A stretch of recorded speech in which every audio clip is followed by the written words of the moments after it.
y los miércoles a las 7:30, recordándoles también que cada mensaje es un mensaje diferente, no te pierdas ninguno de los tres, y tenemos oración una hora antes de cada uno de los servicios para preparar el corazón de una manera grata y recibir el mensaje de una mejor manera.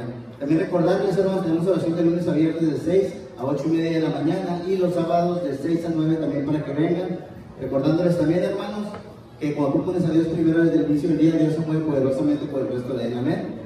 También tenemos clase de hombres y varones, esto es de gratis, vénganse, no tengan miedo. Tu pastor te va a hablar cosas que son impartidas y vienen de la Biblia, y lo mejor es que son de gratis, hermano. Los invitamos, si eres líder tienes que estar aquí. También les pedimos, por favor, papás, acompañar a los niños al baño, no comer dentro del santuario.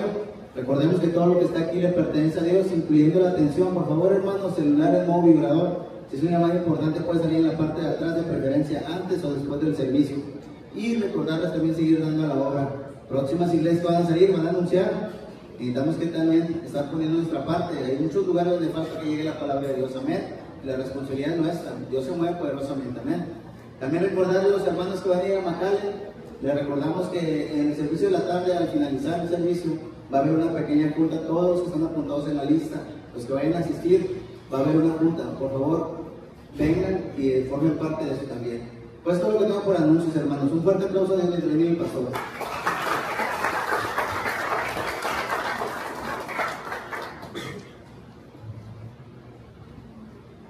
Amén. Dios es bueno, ¿qué puede decir amén? Vamos a dar con buen corazón para recordarles cómo va a ser el servicio hoy. Para los que son visitantes o los que son nuevos, vamos a tener la predicación.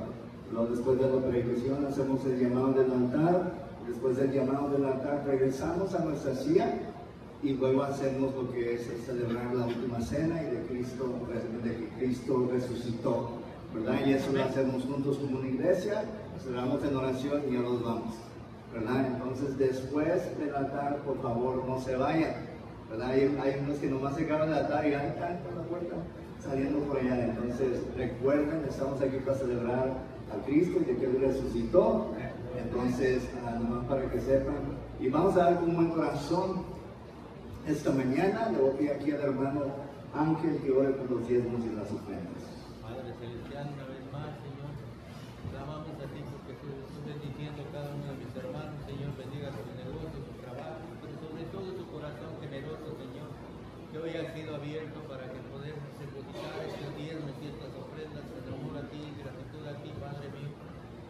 Y que todo lo que se reúne en este alfolí, Señor, sea multiplicado para que pueda ser suplida todas las necesidades de tu casa. Te lo pedimos en el nombre glorioso de tu Hijo Jesús. Amén.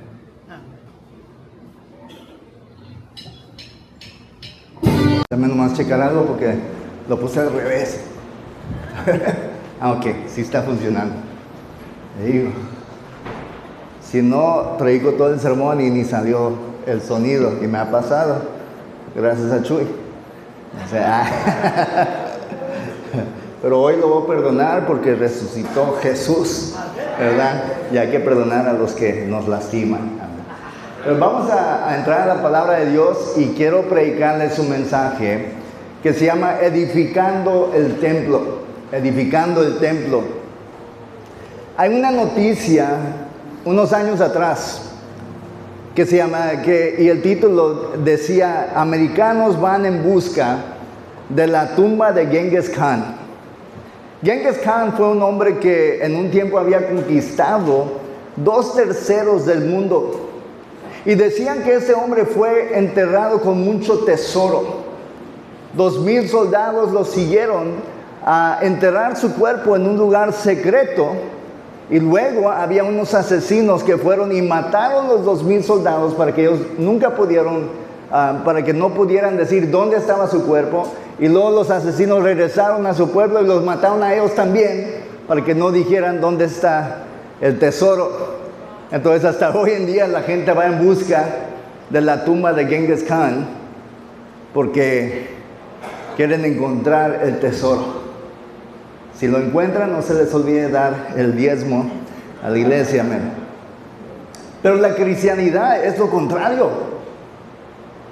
La tumba no está escondida. Sabemos dónde está la tumba y dónde estaba Cristo. Y hasta hoy en día tú puedes ir a Jerusalén y ver la tumba, pero no hay ningún cuerpo. Y el tesoro que tenemos es el tesoro que ahora tenemos porque Él resucitó, que es el cielo.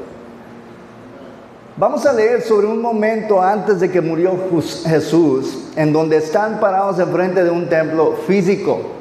Y Jesús dice algo profundo: mi cuerpo es el templo y edificaré el templo después de 3 días. Está hablando de su futuro resurrección que vamos a celebrar esta mañana. Y vamos a leer juntos lo que dice en Juan 2, 18 a 22. Los judíos respondieron y le dijeron: ya que haces estas cosas, ¿qué señal nos muestras? Le están diciendo a Jesús. Y respondió Jesús y les dijo: destruyan este templo y en 3 días lo levantaré. Por tanto los judíos dijeron: durante 46 años se construyó este templo y tú lo levantarás en 3 días. Pero él hablaba del templo, de su cuerpo. Por esto, cuando fue resucitado de entre los muertos, sus discípulos se acordaron de que había dicho esto y creyeron la escritura y las palabras que Jesús había dicho. Vamos a hablar primeramente sobre la necesidad del templo. Jesús está hablando con esta gente y él dice: destruyan ese templo y en 3 días lo levantaré. Están parados enfrente de este edificio físico, él hablando con estos judíos. Y para entender lo que Jesús estaba hablando, tienes que entender para qué se usaba el templo. Número 1, el templo era un lugar donde la gente iba a encontrarse con Dios. ¿Quién puede decir amén? Y todavía la iglesia, el templo todavía es el lugar donde venimos a encontrarnos con Dios. Éxodo 29:42 dice: esto será a través de vuestras generaciones el holocausto continuo delante del Señor a la entrada del tabernáculo de reunión, donde me encontraré contigo para hablarte allí. Es la razón que debemos de congregarnos y venir a la iglesia, porque es en donde Dios se encuentra con nosotros y nos habla. Sirviendo a Dios, ser cristiano tiene que ver con una relación con Dios, Él hablándonos, Él guiándonos. Y podemos venir y hablar con Dios sobre nuestras necesidades y Él nos habla a nosotros, nos guía en nuestras vidas. Y eso es el punto del templo, encontrarte con Dios y hablar con Él. Me gusta la historia de una mujer que está manejando con sus hijos pequeños ahí en el carro y van a la iglesia y les está contando la historia de Jesús y su resurrección y cómo Él vive hoy. Él ya no está muerto. Y su hijo de 3 años le dice: ma, ¿y va a estar en la iglesia hoy Jesús? Y ella se ríe y le sonríe y le dice: ¿sabes qué? Sí, allí estará, porque eso es el punto de ir a la iglesia, encontrarnos con Dios. Esa es la razón que muchas veces estamos pensando hacer algo y llegamos a la iglesia, se nos predica y ahora sabemos que lo que queríamos hacer no es de Dios, porque allí nos encontramos con Dios. Muchos aquí entraron a la iglesia buscando una salida de sus problemas, buscando ayuda, y aquí encontraron ayuda, y de hecho en el primer servicio Dios te habló y te encontraste con Dios. Y eso es lo que Dios hace en su templo. Número 2, el templo era el lugar en donde personas podían tratar con su pecado. En el Antiguo Testamento, cuando personas se sentían culpables porque estaban viviendo o habían hecho cosas en contra de Dios que no agradaban a Dios, iban al templo. ¿Y qué hacían? Iban y sacrificaban a Dios sus animales. Sangre tenía que ser derramada por sus pecados. Querían corregir cosas con Dios para poder tener una relación con Él. Primero de Reyes 8:30. Escucha la plegaria de tu siervo y de tu pueblo Israel. Cuando oren hacia este lugar, escucha tú en el lugar de tu morada, en los cielos. Escucha tú y perdona. Una de las razones que tenemos que venir a la casa de Dios es porque aquí, donde Dios nos habla y podemos perdonar y ser perdonados y corregir cosas con Dios. El templo es en donde te encuentras con Dios, es el lugar donde vas a pedir perdón por tus pecados, y aquí está Jesús parado enfrente de este templo físico diciendo: yo soy el templo. Él está diciendo: destruye ese templo y se va a construir en 3 días. Es un edificio que tomó 46 años para edificar, pero Él no hablaba del templo físico, sino que Él estaba hablando de su cuerpo. Está hablando de que ya venía el tiempo donde Él iba a ser destruido. Y en 3 días Él iba a resucitar. El edificio, lo físico, era solamente una sombra que estaba apuntando hacia el futuro. Y la Biblia lo dice en Colosenses 2:17. Todo ello es solo una sombra de lo porvenir. Pero la realidad pertenece a Cristo. Entonces, cuando yo les hablo del Antiguo Testamento y les hablo de lo que antes hacían, es una sombra de lo que es por venir. El sacrificio de los animales, la sangre derramada, es una sombra de que un día íbamos a tener que derramar la sangre de Jesús por el perdón de nuestros pecados. Por eso ya no sacrificamos animales, porque Él fue el último sacrificio por nuestros pecados, porque murió perfecto. Y por eso celebramos la resurrección de Jesús. ¿Por qué nos juntamos a celebrar la última cena, la comunión? ¿Por qué? Venimos a celebrar el cuerpo de Jesucristo. El plan de Dios tenía que ver con un cuerpo humano. Dios bajó del cielo y bajó y estuvo con nosotros en un cuerpo carnal, humano. Juan 1:14, y la palabra se hizo carne y habitó entre nosotros. Y contemplamos su gloria como la gloria del unigénito del Padre, lleno de gracia y de verdad. Pecado entró al ser humano por medio de humanos y estamos bajo la maldición del pecado. ¿Quién puede decir amén? Y vivimos las consecuencias de ese pecado. Cada ser humano nacía en pecado, dice Salmo 51:5. He aquí en maldad he nacido y en pecado me concibió mi madre. Dios tuvo que bajar y habitar un cuerpo humano, pero un cuerpo, Él tuvo que tener un cuerpo sin pecado y perfecto. Entonces, ¿qué tuvo que hacer Dios? El pecado se pasa del hombre, no de la mujer. Entonces, se pasa de hombre a hombre, a hombre, a hombre. Entonces, lo que tuvo que pasar es de que el Espíritu Santo tuvo que embarazar a María para que no se pasara el pecado y para que Jesús pudiera nacer perfecto y sin pecado. Y Jesús dice, destruyan el templo y lo edificaré en 3 días. Él estaba hablando de su templo, su cuerpo, y cómo Él lo iba a destruir, cómo ellos lo iban a destruir, y como sacrificio por los pecados del mundo iba a resucitar en el 3er día. Y porque Él es perfecto, es un sacrificio perfecto.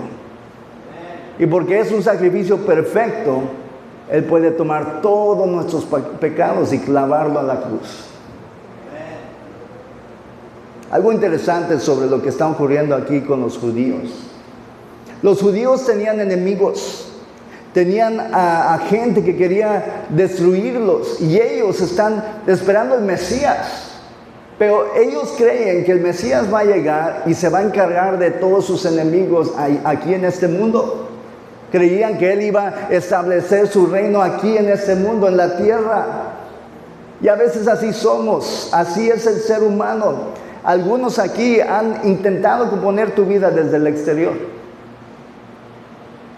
Los judíos querían que su vida se compusiera desde lo exterior. Encárgate de la vida que tengo aquí en este mundo, encárgate de mis enemigos, ven y construye tu reino aquí, nosotros te vamos a servir a ti como Mesías. Algunos dicen, el problema es donde vivo, y se mueven a otro lugar. El problema es que donde quiera que vayas tú, vas tú. Déjame repetir eso, que se nos olvida. Donde quiera que vayas tú, vas tú. El problema muchas veces no es lo externo, es lo interno. Algunos dicen, mi problema es con quién estoy casado, mi novio, mi novia. Los dejas, te encuentras otra persona y descubres que el problema no es ellos, eres tú. Algunos dicen, necesito ganar más dinero. Ganas dinero más y no te llena. Y nunca estás satisfecho con lo que tienes. Siempre estás creyendo que te falta y te falta y te falta. Porque crees que en componer lo externo, yo voy a estar mejor. En encargarme de lo exterior, lo de afuera que me molesta a mí, voy a corregir. Y la verdad, lo que Cristo quería componer era esto. Él quería corregir lo interno en nosotros. nuestra carne que no quiere hacer la voluntad de Dios. La razón es que el problema más importante está en lo interior. Jesús está enseñándonos de que tiene que haber un milagro en tu vida, comenzando con esto. Lo que afecta todo lo exterior y cómo tú te comportas tiene que ver con esto. Si Jesús puede sanar lo interior, entonces Él puede hacer algo con lo exterior. Imagínate cómo cambia lo exterior cuando cambia tu corazón. Cuando cambian las cosas internas que te faltan sanar. ¿Cómo cambian tus finanzas, tus relaciones, las áreas prácticas de tu vida cuando Dios puede cambiar lo interior? Muchos intentan tratar con lo exterior, se internan para dejar drogas, van a terapia y se deshogan, intentan llenar sus vidas con cosas que creen que los hará feliz, pero eso es solo lo exterior. Y no funciona, ¿por qué? Porque regresas, el verdadero problema no tiene nada que ver con lo de afuera, tiene que ver con lo interior. Y ese milagro en el interior, solo Dios lo puede hacer. No hay nada que puede tomar el lugar de la sangre de Jesús que Él derramó por nosotros. Esa sangre que limpia, que sana, que perdona. Eso es lo que realmente hace el milagro en las vidas de personas. ¿Quién me está oyendo esta mañana? ¿Sabes? Dios tuvo que cambiar mi amargura. Tuvo que cambiar el enojo que tenía yo por dentro para que el exterior, mis relaciones cambiaran. Para que ya no viera el mundo como lo veía. Tuvo que cambiar mi corazón hacia Él, porque yo creía que tenía fe, pero no lo tenía, porque no podía confiar en Dios en muchas cosas. Él tenía que cambiar eso en mí. Mi soberbia, mi orgullo, mi lujuria, todo eso tuvo que cambiar. Y solo Dios puede hacer ese milagro. Y cuando Él cambió eso, pudo cambiar todo lo externo. No porque el problema era lo externo, era la forma de yo tratar con lo externo. Yo batallaba en confiar en personas, en perdonar a personas. Estaba amargado porque personas me habían lastimado. Yo tenía que perdonar, pero el problema era interno, no era lo exterior. El problema con mis finanzas es que era flojo, malgastador. Dios tuvo que cambiar y tratar con mi corazón lo interno para que yo tuviera mejores finanzas. Mi matrimonio, el problema era aquí. No era mi esposa, era cómo yo la trataba. Era cómo yo me comportaba con ella a veces, si le daba atención o no. Todo es interno y lo que Dios quiere cambiar en ti es lo interno, no lo externo. Quiero hablar sobre la prueba del templo. En nuestra escritura habla sobre que hay un deseo en el corazón humano por pruebas, señales. Porque versículo 18, Él está hablando con los judíos y los judíos le respondieron y le dijeron: ya que haces estas cosas, ¿qué señal nos muestras? En otras palabras, tú dices que eres Dios. Estás diciendo de que tú tienes este poder y que tú puedes perdonar pecados.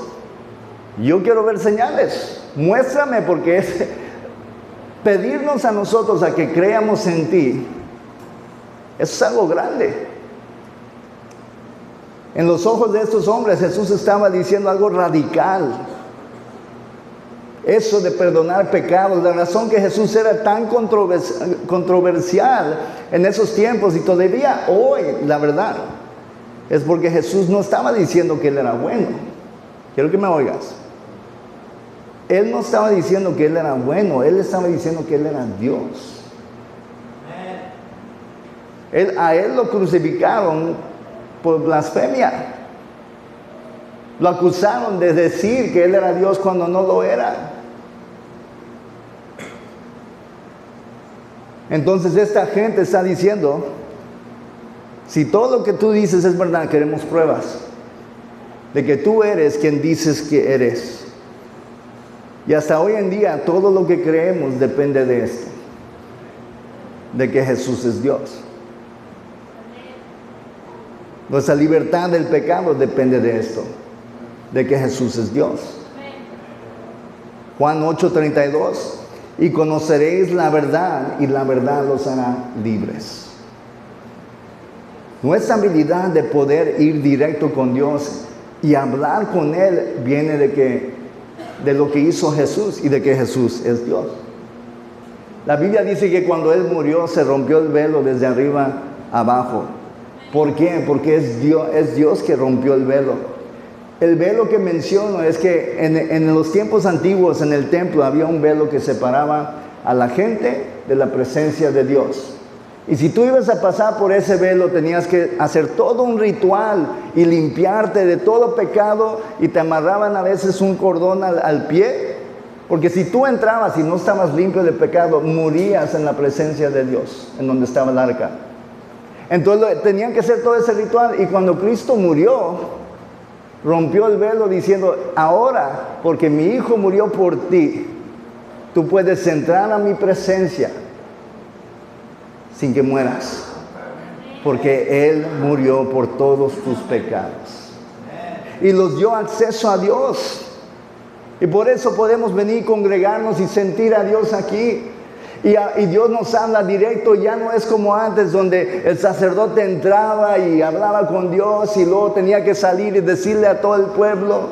La gente sabía que era Dios porque era una nube que venía del cielo, pero ya no era necesario, porque ahora Dios podía hablar directo con nosotros. Y nos habla de muchas formas. En oración podemos conectar con Él. Aquí en la iglesia Dios nos habla directo, sentimos su presencia en el altar. ¿No se acuerdan el día que se salvaron? Que vinieron y estabas llorando y sentiste que un peso se te quitó encima.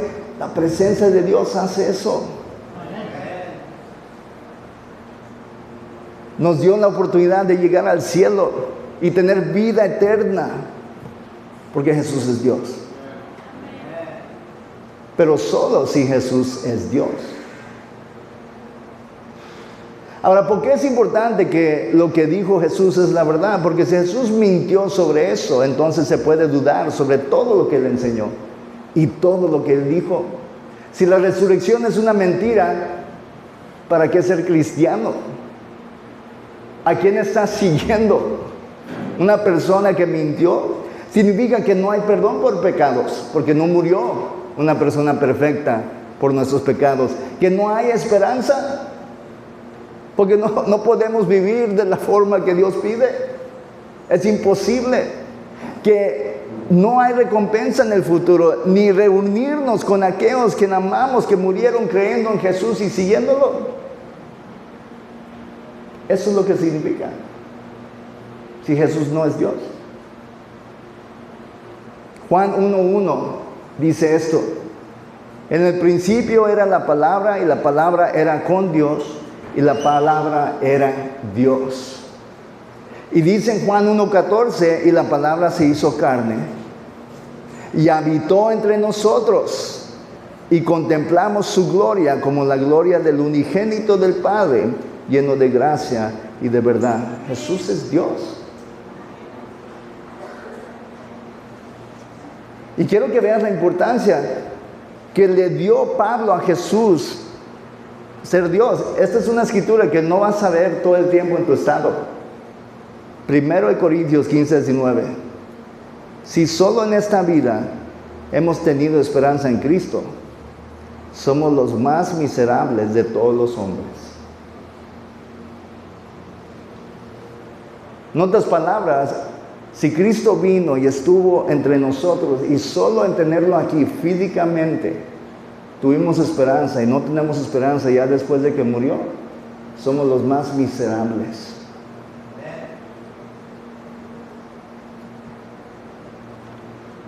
Cristo le dice a estos hombres: si ustedes destruyen este templo, mi cuerpo, les diré cómo sabrán quién soy, quién digo que soy. Lo que va a pasar es, cuando destruyan mi cuerpo, en 3 días voy a reedificar ese templo.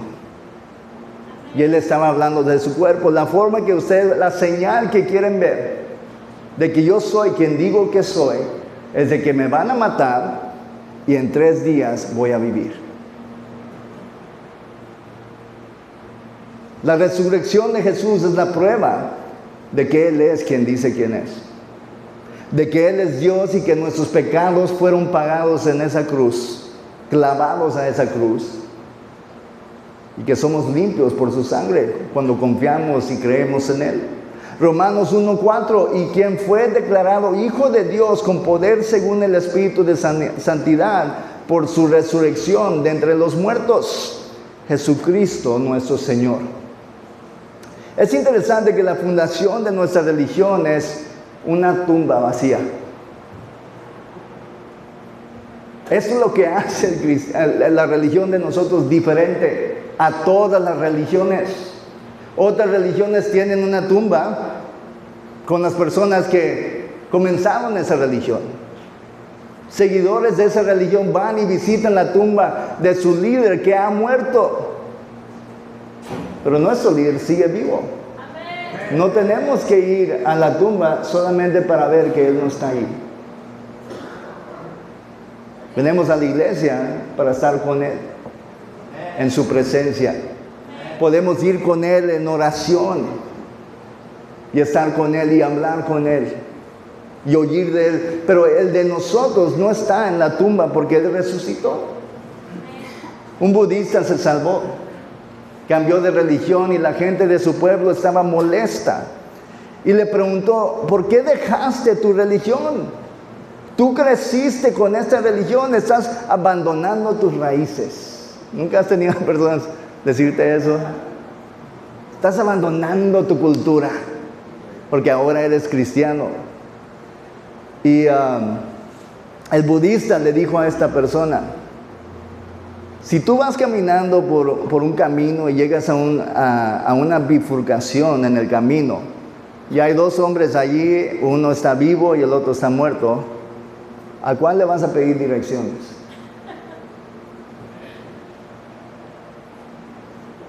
Yo no sé de otras religiones, pero sé que mi Cristo vive. Yo sé que yo puedo venir con Él hasta hoy en día y me guía. Yo puedo sentir su presencia. Yo puedo oír su voz. No nomás en oración y leyendo la palabra, pero en el mensaje. Dios hablando directo a mi vida. Diciéndome lo que Él desea, lo que Él quiere para mí.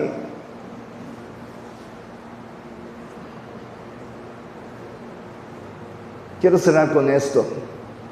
Querían tomar control del templo. La historia de cómo tomaron a Jesús preso, cómo lo golpearon, cómo lo crucificaron, es algo horrible y malvado. Quiero que me oigas. Lo que le hicieron fue horrible. Yo todavía me acuerdo el día que fui a ver la película de La Pasión de Cristo. La fui a ver y me acuerdo estar ahí viéndolo y no dejaba de llorar. Y antes de que se acabó la película, cuando lo están golpeando, cuando le están pegando y le están arrancando pedazos de su piel.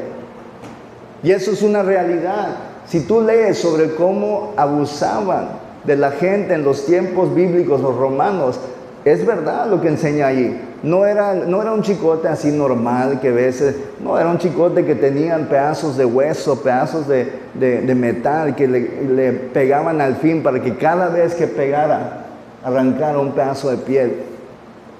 Y lo que vemos en la Pasión de Cristo no es nada comparado a lo que realmente pasó ese día.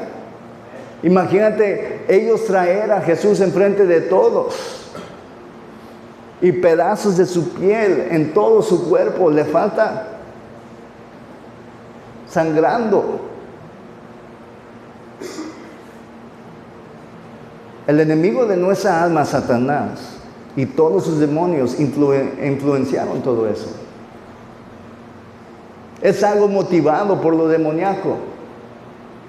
Y Judas, uno de sus seguidores, uno a quien él amaba, traicionó a Jesús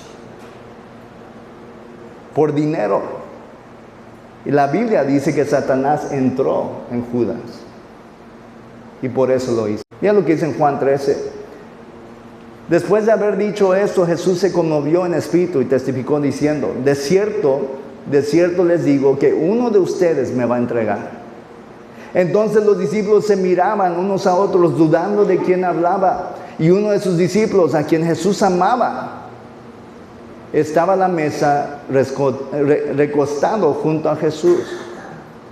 Y a él Simón Pedro le hizo señas para que preguntara quién era aquel de quien hablaba. Me gusta esa parte, porque me imagino a Pedro, pregúntale quién es el que, en chismoso Pedro, pregúntale quién es el que le va a entregar. Entonces él, recostándose sobre el pecho de Jesús, le dijo: Señor, ¿quién es? Y Jesús contestó: es aquel para quien yo mojo el bocado y se lo doy. Y mojando el bocado, lo tomó y se lo dio a Judas, hijo de Simón Iscariote. Después del bocado, Satanás entró en él. Entonces le dijo Jesús: lo que estás haciendo, hazlo pronto. Él sabía exactamente lo que Judas iba a hacer. Dice: hazlo. Ya tienes planes de hacerlo, hazlo. Y sabemos lo que pasó. Lo entregó a Jesús, su maestro, su Dios, la persona que lo amaba, para ser golpeado y burlado enfrente de todos. Eso es malvado. Jesús fue llevado enfrente de Pilato, y Pilato le tiene miedo a la gente. Pero él sabe que Jesús es inocente y que todo lo que estaba ocurriendo estaba mal. Golpearon a Jesús y lo hizo a propósito, porque dice: si yo lo golpeo a un punto en donde se ve horrible lo que le hicimos, a lo mejor la gente le va a tener misericordia, lo van a soltar. Porque Pilato no quería matar a Jesús, porque Pilato sabía que Jesús era inocente, que era un hombre justo.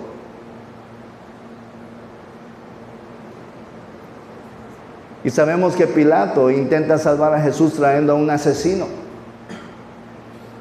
Y trae a este asesino que la gente conocía, había asesinado gente, y lo pone allí. Y pone a Jesús sangrando, golpeado, su cuerpo destruido. Y le dice a la gente: ¿quién? ¿A quién voy a soltar? Mateo 27 dice: en la fiesta el procurador acostumbraba a soltar al pueblo un preso, el que quisiera. Tenían en aquel entonces un preso famoso que se llamaba Barrabás. Estando ellos reunidos, Pilato les dijo: ¿a cuál quieren que les suelte? ¿A Barrabás o a Jesús, llamado el Cristo? Y porque sabía que por envidia lo habían entregado, mientras él estaba sentado en el tribunal, su esposa le mandó a decir: no tengas nada que ver con ese justo, porque hoy he sufrido muchas cosas en sueños por causa de él. Entonces los principales sacerdotes y los ancianos persuadieron a las multitudes que pidieran a Barrabás y que dieran muerte a Jesús. Y respondiendo el procurador les dijo: ¿a cuál de los dos quieren que les suelte? Y ellos dijeron: a Barrabás. Y Pilato les dijo: ¿qué pues haré con Jesús, llamado el Cristo? Y todos dijeron: sea crucificado. Vemos aquí el poder de lo religioso. La religión, eran personas que decían conocer la palabra, personas que decían conocer de Dios, pero usando su poder en contra de Jesús. Quiero que me oigas. Toda persona aquí que está realmente viviendo para Jesús está viviendo mucho de lo que Jesús vivió en ese tiempo. La gente te odia por ser cristiano. ¿No crees tú que es interesante el momento que tú comienzas a servir a Dios y en el trabajo se enteran de que eres cristiano? Ahora tienen algo contra ti y tú no hiciste nada. ¿Lo ves en las noticias? De que atacan a cristianos todo el tiempo por tener morales que tienen que ver con lo que Dios dice, deben de ser nuestras morales justas, correctas, y nos atacan. Nos dicen que no somos personas decentes. Y una y otra vez, hasta tu propia familia a veces te odia por ser cristiano y por tomar decisiones correctas en los ojos de Dios. Se enojan contigo, pelean contigo. Te desean mal por ser cristianos. Hay personas que hacen brujería contra ti porque saben que eres cristiano. El mundo nos odia y Jesús dijo, no te sorprendas cuando el mundo te odia porque me odiaron a mí primero. Jesús no hizo ningún mal y lo odiaron. ¿Y por qué pasa esto? Porque vivimos en un mundo influenciado por lo demoníaco. El Dios de este mundo es Satanás. Y él sigue queriendo lo mismo, destruir los planes de Dios. Él intentó detener de que la gente siguiera a Jesús, matándolo. Dijo, si me deshago de él, si pongo a toda la gente contra él, yo voy a ganar. En nuestra historia intentaron controlar el templo, controlar a Jesús, pero quien tenía el control realmente era Dios. Y una cosa he entendido yo sobre los años, no importa lo que la gente haga contra mí, el que tiene el control al fin es Dios. Versículo 19 dice, respondió Jesús y les dijo, destruyan ese templo y en 3 días lo levantaré. Y él está diciendo esto antes de que le hicieron todo eso, antes de que lo golpearan, antes de que lo crucificaran. Le está diciendo a los judíos, ustedes me van a hacer esto. Esto va a pasar. Y les está diciendo, sin que ellos sepan, este es el plan de Dios. Dios está en control. Esto no está pasando porque ustedes lo quisieron, está pasando porque eso es el plan de Dios para redimir al mundo. Pero el enemigo siempre intentará hacernos sentir que él tiene el control, que todo nos va mal. Ahora que estoy viviendo para Dios, ¿por qué todo me va mal? Y comienza a meterte cosas en la cabeza para alejarte de Dios y sacarte de su voluntad.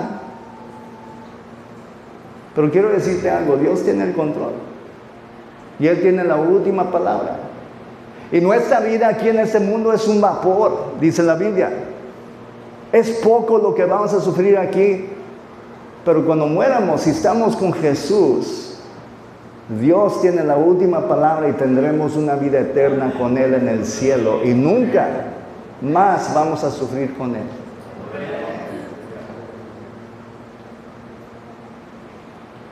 Él sabía que iban a destruir su templo, su cuerpo, y que iba a resucitar en gloria cumpliendo con el plan de Dios y enseñándoles a todo el mundo que su enseñanza, que su palabra y que Él era Dios y que todo era verdad. Y eso significa que personas no tienen que tener control de tu vida. Satanás no tiene que tener control de tu vida. Porque cuando estamos con Dios, Él tiene todo el control. Y el enemigo te puede querer controlar, desanimar y alejar de Dios. Pero si te conectas con Dios todos los días, si sigues viviendo para Él, con Él siempre vas a tener la victoria. Estaba haciendo este sermón y estaba pensando en la hermana Mari. Algunos de ustedes pensaron, el diablo ganó. ¿Te puedo decir algo? Es lo que él piensa. Pero Dios ganó. Porque ella ahorita ya no sufre, está caminando, está de pie con Jesús. Y un día la vamos a ver otra vez y seguimos con Jesús también. Porque Él tiene la última palabra. Vamos a inclinar nuestros rostros. Vamos a cerrar nuestros ojos en este lugar.